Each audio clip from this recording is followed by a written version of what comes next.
어제 예배를 잘 드렸는데 방송 사고가 나는 바람에 방송이 안 나갔어요. 그래서 지금 제가 확인하면서 지금 보고 있는데 이게 버퍼링이 생기나요? 제가 볼 때는 아직 안 나오는데, 그렇죠? 네.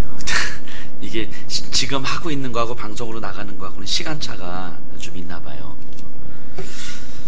어쨌든 오늘 특별 새벽 기도회 두 번째 날 하나님 앞에 드리겠습니다. 근데 계속 안 나오는데? 그래요? 예. 우리 찬송가 338장 찬송하시겠습니다.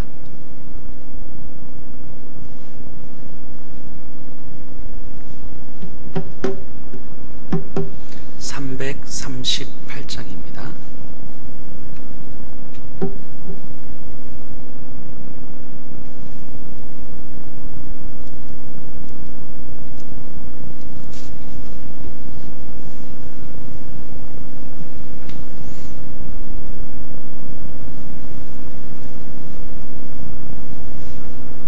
찬송가 338장 함께 찬송하시겠습니다. 내 주를 가까이 하게 함은 십자가 짐 같은 곳에 니나 내 일생 소원은 늘 찬송하면서 주께 더 나아가기 원합니다.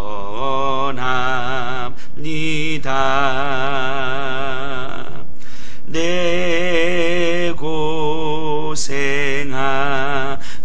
것 옛 야곱이 돌베개 베고자 갔습니다. 꿈에도 소원이 늘 찬송하면서 주께 더 나아가기 원합니다.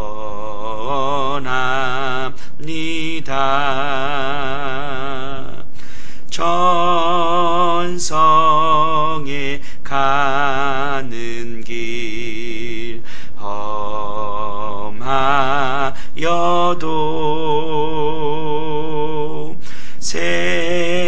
생명길 되나니 은혜로다. 전사 날 부르니 늘 찬송하면서 주께 더 나아가기 원합니다.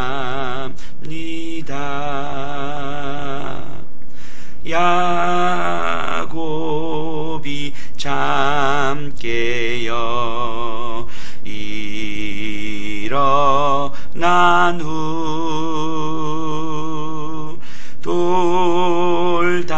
돌단을 쌓은 것 본받아서 숨질 때 되도록 늘 찬송하면서 주께 더 나아가기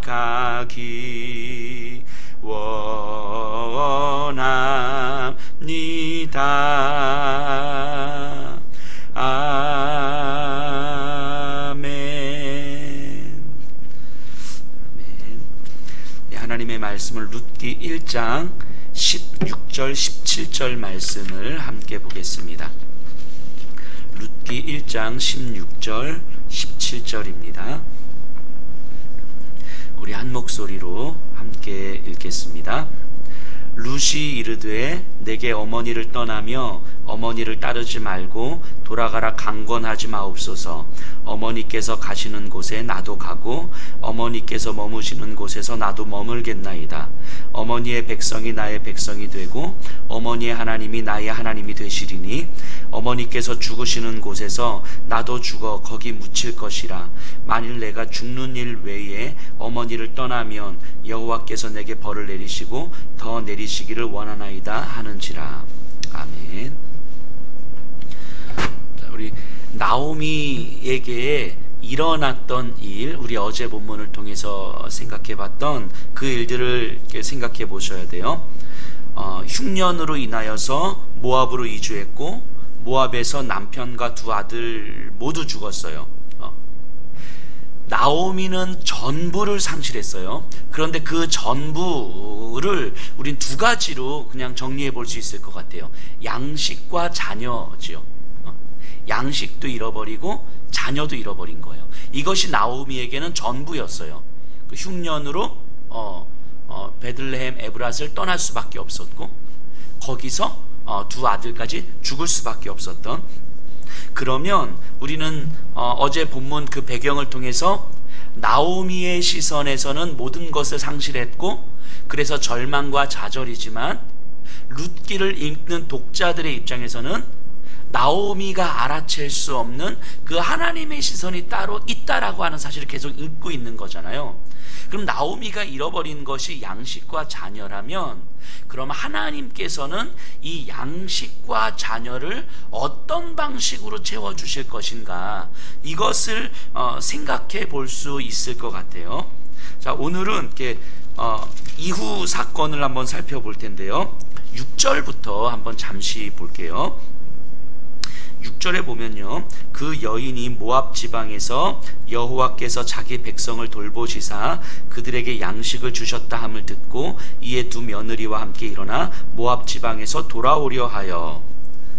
자, 모압에 있는 나오미에게 어떤 소식이 들리냐면 자기 고향 베들레헴 에브랏에 하나님께서 양식을 주셨다는 소식을 들은 거예요. 이게 무슨 말입니까? 이제 기근이 멈췄다 이런 얘기잖아요. 이제는 뭔가 이렇게 추수를 해서 양식을 얻을 수 있게 된 거예요. 그래서 나오미가 두 며느리와 함께 고향 베들레헴으로 돌아오려고 합니다. 자, 지금 여기 우리 이 장면 나오미 입장에서 생각해 보셔야 돼요. 나오미는 뭐 돌아온 탕자가 집을 나갔다가 하나님께로 돌아가는 이런 장면이 아니에요. 모압 땅에서도 더 이상은 살 수 없는 거예요. 이제는 돈도 다 떨어지고 남편과 두 아들도 다 죽어서 더 이상은 살 수 없어서 이제 어떻게 해야 되나 막연하게 있는데 고향에서 이제 기근이 멈췄다는 소식이 들리자 생존을 위한 선택을 하고 있는 거예요. 나오미의 시선에서 보면 지금 생존을 위해서 고향으로 돌아가고자 하는 선택이 진짜 비참한 마음 아니겠어요? 온 가족이 고향을 떠난 지 이제 10년 정도 됐는데 살아보겠다고 사람들에게 인사를 하고 다 떠나왔는데 10여 년이 지난 지금은 돈도 없고 남편도 아들들도 하나도 남은 게 없는 완전한 상실의 절망을 경험하고 있어요. 그런데 이런 모습으로 고향으로 다시 돌아가려는 나오미의 마음은 그 자체가 비참함이죠. 그런데 어쩔 수 없는 거예요. 생존을 위해서. 룻기를 읽고 있는 독자들에게는 이런 생각이 들 수 있어요. 나오미는 양식과 자녀를 잃어버렸어요. 그런데 베들레헴 에브랏에 하나님께서 양식을 주셨다라고 기록하고 있단 말이죠. 그러니까 이제 하나님께서 뭔가 하시려나 라는 기대감을 갖고 읽을 수는 있지만 나오미의 입장에서는 그런 건 전혀 알아채지 못하는 상황인 거죠. 그저 하나님을 향한 원망밖에는 남아있지 않는 거예요. 그래서 그런 마음으로 모압에서 베들레헴으로 돌아오는 길인데 나오미가 생각할 때는 두 며느리 이 오르바와 룻은 모압 사람이고 현재 이들의 남편도 없는데 굳이 갈 필요가 없는 거예요. 그래서 두 며느리 오르바와 룻에게 너희는 돌아가라. 모압으로 돌아가서 거기서 너희는 다시 결혼도 하고 다시 이게 새 삶을 꾸려라. 나하고 같이 가봤자 너희에게는 낯선 이방 땅이고, 그리고 이스라엘 백성들이 모압 사람들을 별로 안 좋아하거든요. 암몬 사람, 모압 사람 별로 안 좋아하는데 이 모압 사람이고, 그리고 거기서 니들이 뭐 할 거야? 그러니까 돌아가라, 이렇게 이야기를 합니다. 그러자 두 며느리가 울면서 아니라고, 어머니와 같이 갈 거라고 매달려요. 그럼에도 불구하고 나오미는 강하게 몰아붙입니다. 자, 13절인데요. 너희가 어찌 그들이 자라기를 기다리겠으며 어찌 남편 없이 지내겠다고 결심하겠느냐? 내 딸들아, 그렇지 아니하니라. 여호와의 손이 나를 치셨으므로 나는 너희로 말미암아 더욱 마음이 아프도다 하매. 나오미가 며느리에게 여호와의 손이 나를 쳐서 내가 지금 이렇게 괴롭다. 그러니까 내가 너희까지 신경 쓸 틈도 없고, 너희로 내가 베들레헴 가서 나 하나 건사하기에도 급급한데 너희하고 같이 가서 뭐 할 수가 없어. 근데 너희는 거기에 낯선 땅이기 때문에 너희가 스스로 할 수 있는 건 아무것도 없잖아. 그러니까 돌아가라 제발. 그러니까 이제 오르바는 이제 울면서 돌아갑니다. 그 오르바는요 참 괜찮은 사람이에요. 결혼 생활도 잘했을 것 같고, 그리고 시어머니한테도 잘했던 것 같아요. 그리고 지금도 사실은 평균 이상으로 하고 있는 거죠. 이 젊은 여인이 시어머니 따라가겠다고 이제 막 매달린 거잖아요. 그런데도 불구하고 계속 이렇게 강권하니까 오르바는 돌아갑니다. 그런데 문제는 룻이었어요. 룻은 끝까지 나오미하고 같이 가려고 합니다. 나오미가 계속 밀어붙이자 롯은 더 강하게 이야기하는 거예요. 오늘 16절 17절이 그 유명한 룻의 고백인데요. 다시 한번 읽어볼게요. 룻이 이르되 내게 어머니를 떠나며 어머니를 따르지 말고 돌아가라 강권하지 마옵소서. 어머니께서 가시는 곳에 나도 가고 어머니께서 머무시는 곳에서 나도 머물겠나이다. 어머니의 백성이 나의 백성이 되고 어머니의 하나님이 나의 하나님이 되시리니 어머니께서 죽으시는 곳에서 나도 죽어 거기 묻힐 것이라.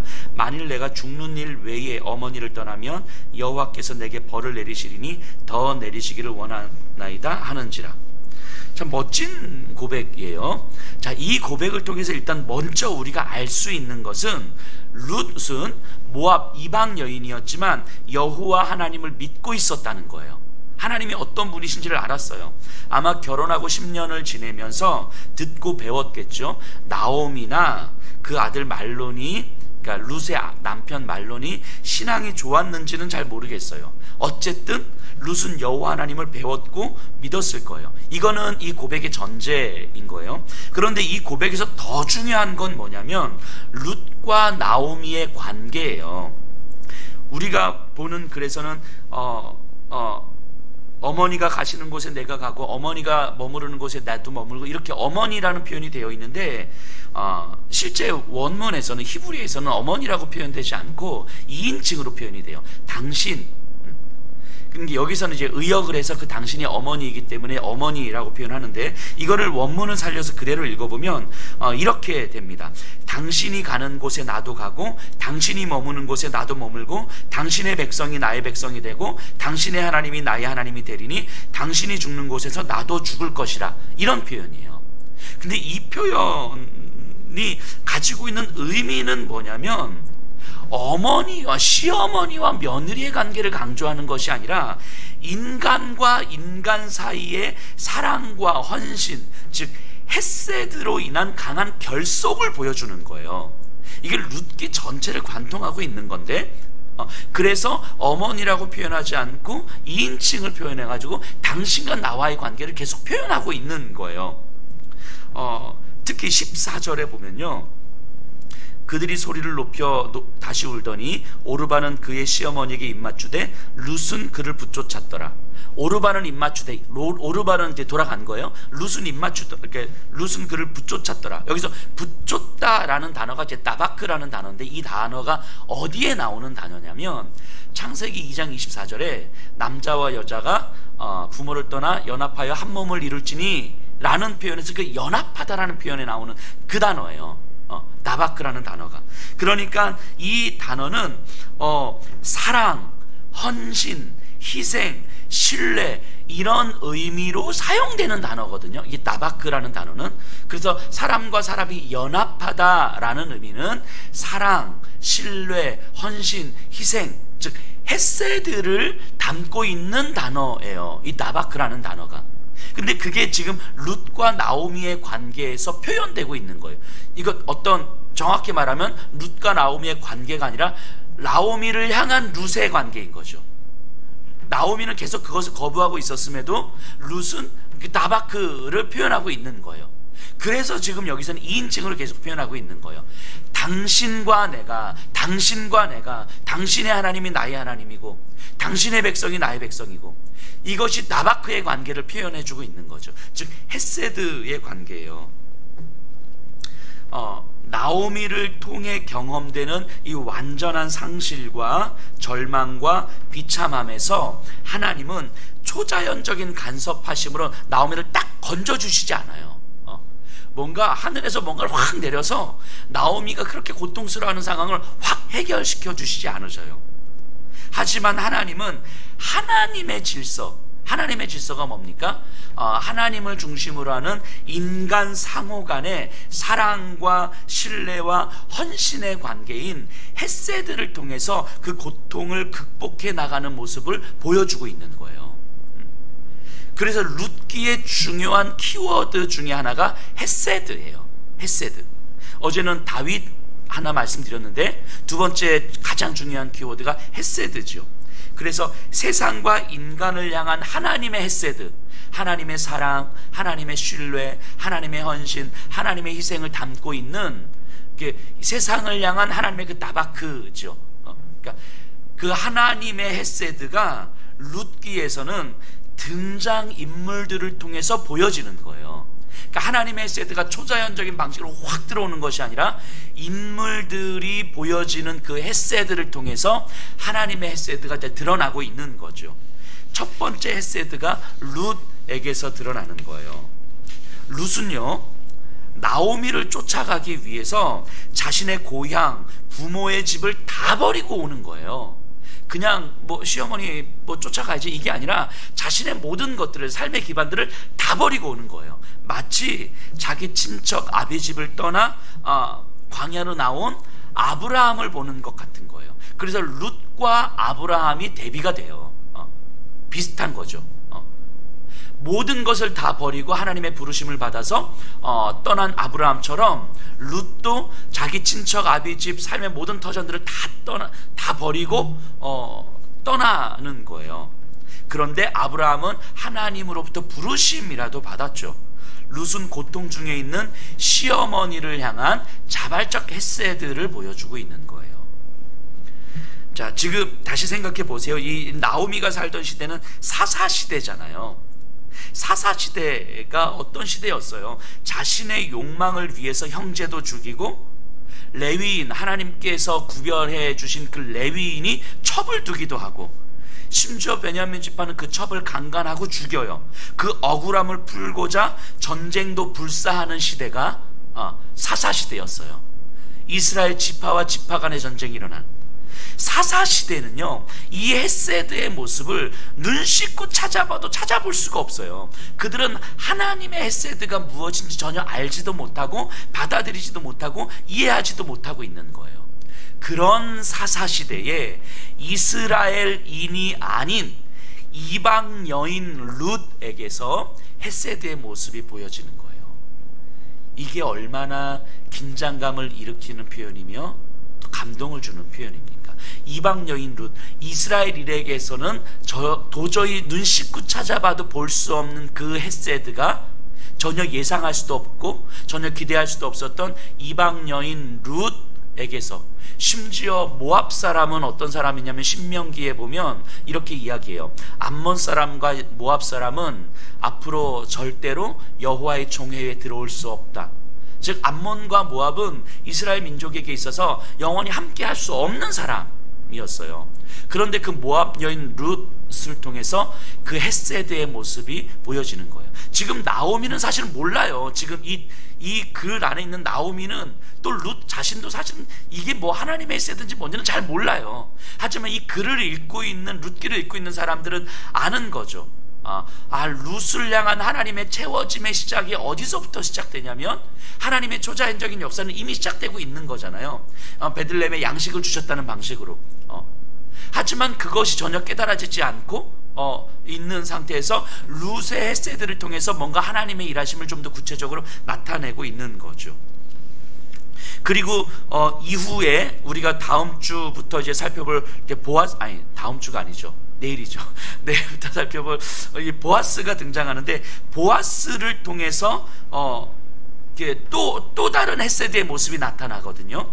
그럼 룻을 통해서 드러난 헤세드, 보아스를 통해서 드러난 헤세드를 통해서 이 완전한 상실이 결국 채워질 수 있겠구나. 그러니까 룻과 보아스로 드러난 헤세드는 단순하게 룻 한 사람, 보아스 한 사람이지만 이 글 안에서는, 이 글을 읽고 있는 사람의 입장에서는 하나님의 헤세드가 이들을 통하여서 드러남으로 나오미의 비워짐이 채워짐으로 마무리될 수도 있겠구나 라는 것을 기대하게 되는 거예요. 그러면서 하나님의 헤세드가 무엇인지 이제 서서히 드러나는 거죠. 여호와 하나님의 길을 우리의 삶에서 실행하는 것, 하나님의 원하는 질서를 우리의 삶에서 드러내는 것, 이것이 바로 헤세드고, 그리고 그 사람이 바로 룻이었어요. 그리고 하나님의 헤세드는 그렇게 이 땅에 나타나는 거죠. 이 글을 읽고 있는 이 상실을 경험한 사람들, 포로에서 귀환한 이 상실을 경험한 사람들은 이렇게 받아들이지 않았을까요? 우리의 고통과 상실은 우리를 생존의 절벽으로 몰고 가는 것이 아니라 우리도 알아채지 못하는 사이에 하나님의 시선이 우리를 감싸고 있기에 우리를 헤세드의 삶으로 이끌어준다는 것을 보여주는 거예요. 그리고 그 헤세드의 삶만이 고통을 극복할 수 있다고 말하는 거예요. 하나님의 일하심은 우리들의 헤세드의 삶을 통하여서 드러나신다는 거예요. 이거를 지금 포로 귀환한 이스라엘 백성들은 지금 읽고 있는 거 아닙니까? 그래서 이 포로 귀환한 이스라엘 백성들은 그렇다면 우리를 통해서 하나님의 헤세드가 어떻게 드러날 것인가, 우리는 여호와의 길을 어떻게 우리의 삶으로 드러낼 것인가, 이걸 고민하게 되는 거예요. 내 생존을 위해서, 내 욕망을 위해서 누군가를 무시하는 방식이 아니라 누군가를 향한 헤세드의 삶을 고민해 보게 되는 거죠. 그런데 이런 룻의 모습을 단순히 부모님에 대한 효도의 차원에서 이야기하면 되게 마음 아픈 거예요. 우리가 어버이 주일만 되면 단골 메뉴로 등장하잖아요. 이 룻의 이야기가. 이 룻의 이야기를 효도 이야기로만 바라보면 우리는 성경을 너무 도덕적으로만 보고 있는 거죠. 하나님의 메시지가 아닌 도덕으로. 그리고 또 하나 우리가 조금 조심해야 될 것은 이 본문들을 보면서 나오미의 고난이 과연 왜 이런 고난이 왔을까? 나오미가 하나님의 말씀을 제대로 듣지 않고 따르지 않고 심지어는 흉년이 들었는데 모압 땅으로, 이방 땅으로 도망갔기 때문에 하나님께서 진노하신 것인가? 이런 식으로 단정하면 안 돼요. 그건 성경이 주목하는 바가 아니거든요. 정말 중요한 것은 이 본문을 통해서 우리가 알 수 있는 건 뭐냐면, 하나님은 여전히 나오미의 삶에 간섭하고 계신다는 거예요. 나오미가 베들레헴 에브랏을 떠나기 전에도, 그리고 떠나고 나서 모압에 있을 때에도 남편이 죽고 아들들이 죽고 지금 다시 베들레헴으로 돌아오는 이 모든 여정 속에서도 나오미는 지금 상실의 비참함과 절망함을 느끼고 있을지 모르겠지만 하나님은 여전히 나오미의 삶에 간섭하고 계시다는 것을 보여주는 거예요. 그래서 눈앞에서의 고난과 상실은 절망, 고난, 상실, 절망으로 여겨지지만 하나님은 룻을 통해서 간섭하고 계시고 이후 보아스를 통해서 간섭하고 계시고 또 보이지 않는 하나님의 손길을 통해서 여전히 간섭하고 계시는 거예요. 룻 자체가 나오미에게 모든 회복을 가져오는 건 아니지만 룻의 헤세드를 통해서 하나님의 헤세드가 이 땅에 펼쳐지는 방식으로 하나님은 간섭하시는 거죠. 상식을 초월하는 룻의 사랑과 헌신, 희생은 우리가 차마 상상할 수 없는 그 하나님의 기다리심, 하나님의 인내, 하나님의 사랑을 우리 눈앞에서 보여주고 있는 거예요. 그 하나님은 여전히 우리의 삶에 간섭하고 계시는 거죠. 우리 한 사람 한 사람의 삶에. 그리고 오늘 하루의 모든 순간에도 하나님은 간섭하고 계시는 거예요. 우리가 그것을 알아채리지 못할 뿐인 것이지 하나님은 간섭하고 계시는 거죠. 그리고 룻기를 통해서 우리가 볼 수 있는 것은 우리의 삶의 고난은 분명히 누군가, 나를 향한 누군가의 헤세드를 통해서 극복되고 넘어설 수 있다는 거죠. 그렇기 때문에 나 또한 누군가에게 헤세드를 보여줘야 할 사람인 거예요. 하나님은 나를 통해서 누군가의 고난에 위로를 주실 것이기 때문인 거죠. 이것이 보이지 않는 하나님의 헤세드가 드러나는 방식이에요. 내가 누군가에게는 룻이 되어야 하며 또 나에게 룻으로 다가오는 사람이 바로 하나님의 간섭하심을 보셔야 되는 거예요. 그래서 우리는 하나님께서 뭔가 그냥 한 방에 그냥 휙 해가지고 뭔가를 다 해결해 주셨으면 좋겠지만 하나님은 그런 방식이 아니라 하나님께서 원하시는 질서가 우리 인간들 사이에서 이루어지기를 이루시는 방식으로 그렇게 우리의 삶에 간섭하시더라는 거예요. 그렇게 간섭하심을 경험할 수 있는 사람들이 그리스도인인 거죠. 그리스도인이 아니면 하나님의 간섭하심이 있음에도 불구하고 전혀 알아채지 못하는 거죠. 하지만 그리스도인들은 그것을 알아챌 수 있고 그래서 나를 통해서 하나님의 헤세드가 드러날 수 있다는 사실을 알고 있는 거죠.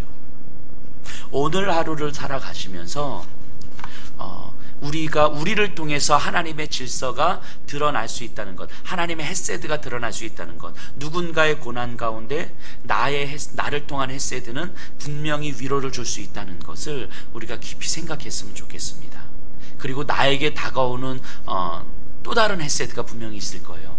그걸 보면서 단순하게 저 사람 참 좋은 사람이다를 넘어서 하나님의 간섭하심이 있음을 우리가 또 볼 수 있었으면 좋겠습니다. 이 시간 우리 잠시 기도했으면 좋겠는데요. 이렇게 기도하십시다. 오늘 하루 동안에 나에게 룻으로 다가오는 사람을 통해 하나님의 간섭하심을 보게 해주십시오. 또한 내가 누군가에게 룻의 헤세드를 보이는 사람이 되게 해주십시오. 이 시간 우리 함께 기도합니다. 하나님, 우리의 삶의 고난과 비참함과 절망 가운데서 하나님은 인간 사이의 그 헤세드의 관계를 통하여서 사랑과 신뢰와 헌신과 희생의 관계를 통하여서 하나님의 간섭하심을 보여주시고 또 하나님의 일하심을 나타내심으로 우리의 고통을 또 극복하게 하십니다. 하나님의 이 땅을 향한 하나님의 헤세드가 우리 한 사람 한 사람을 향한 하나님의 헤세드가 하나님 이 땅에 누군가를 통해서 아니 우리를 통해서 하나님 이 땅에 나타내어지는 것입니다. 하나님 오늘 하루를 살아가는 우리의 삶 속에서 하나님 나에게 헤세드로 다가오는 누군가가 있다면 그 사람을 통해서 하나님이 지금 내 삶에 간섭하고 계심을 주님 보게 해주십시오. 단지 내 삶의 현실의 무게감 때문에 고통과 고난과 좌절 때문에 그 무게감 때문에 나에게 간섭하시는 하나님의 헤세드를 하나님 놓치지 않게 하나님 인도하여 주십시오. 하나님은 여전히 내 삶에 간섭하고 계시며 하나님은 여전히 내 삶에서 일하고 계심을 우리가 보게 하여 주시옵소서. 그렇게 하나님 나 또한 오늘 하루를 사는 동안에 누군가에게 헤세드로 다가가게 해주십시오. 하나님 나로 인하여서 나타나는 그 하나님의 헤세드는 하나님 그 사람에게 충분히 위로가 될 것이고 충분히 하나님의 간섭하심을 드러내는 시간이 될 것입니다. 우리를 통해서 그렇게 사용하시고 여호와 하나님의 길을 우리의 삶을 통하여서 그대로 드러나고 실행하게 하여 주시옵소서. 그래서 우리의 삶이 하나님의 헤세드를 드러내는 삶의 여정이기를 주님 간절히 소원합니다. 아버지 하나님 은혜를 주시옵소서. 예수님 이름으로 기도합니다. 하나님 룻기를 통해서 나오미의 비워짐, 나오미의 상실, 나오미의 절망 가운데 하나님께서 어떻게 간섭하고 계시는지를 하나님 하나씩 살펴봅니다. 우리가 알아채지 못하는 하나님의 시선과 하나님의 일하심이 여전히 일하고 계심을 보게 하여 주시옵소서. 특별히 하나님, 룻의 헤세드를 통하여서 하나님의 헤세드가 점점 드러나고 있음을 우리가 보게 하여 주시옵소서. 그렇게 오늘 하루 우리의 삶 속에서 하나님께서 우리를 향한 그 헤세드가 어떤 방식으로 드러나는지 우리가 예민하게 알아채리게 하나님 인도하여 주시옵소서. 그리고 우리를 통하여서, 나를 통하여서 또 위로가 필요한 누군가에게 하나님의 헤세드를 위로하게 하시고, 그래서 하나님의 헤세드가 우리를 통하여서 드러날 때에 우리의 고난과 우리의 고통은 하나님 충분히 극복되어질 수 있음을, 충분히 하나님으로 말미암아 채워질 수 있음을 우리가 신뢰하며 기대하게 하여 주시옵소서. 룻기를 통하여서 나오미의 비워짐에 하나님께서 어떻게 채워주실 것인지를 기대하는 것처럼 우리의 삶의 비워짐에, 우리의 삶의 상실에 하나님께서 어떻게 채워주실 것인지를 기대하게 하여 주시옵소서. 예수님 이름으로 기도드리옵나이다.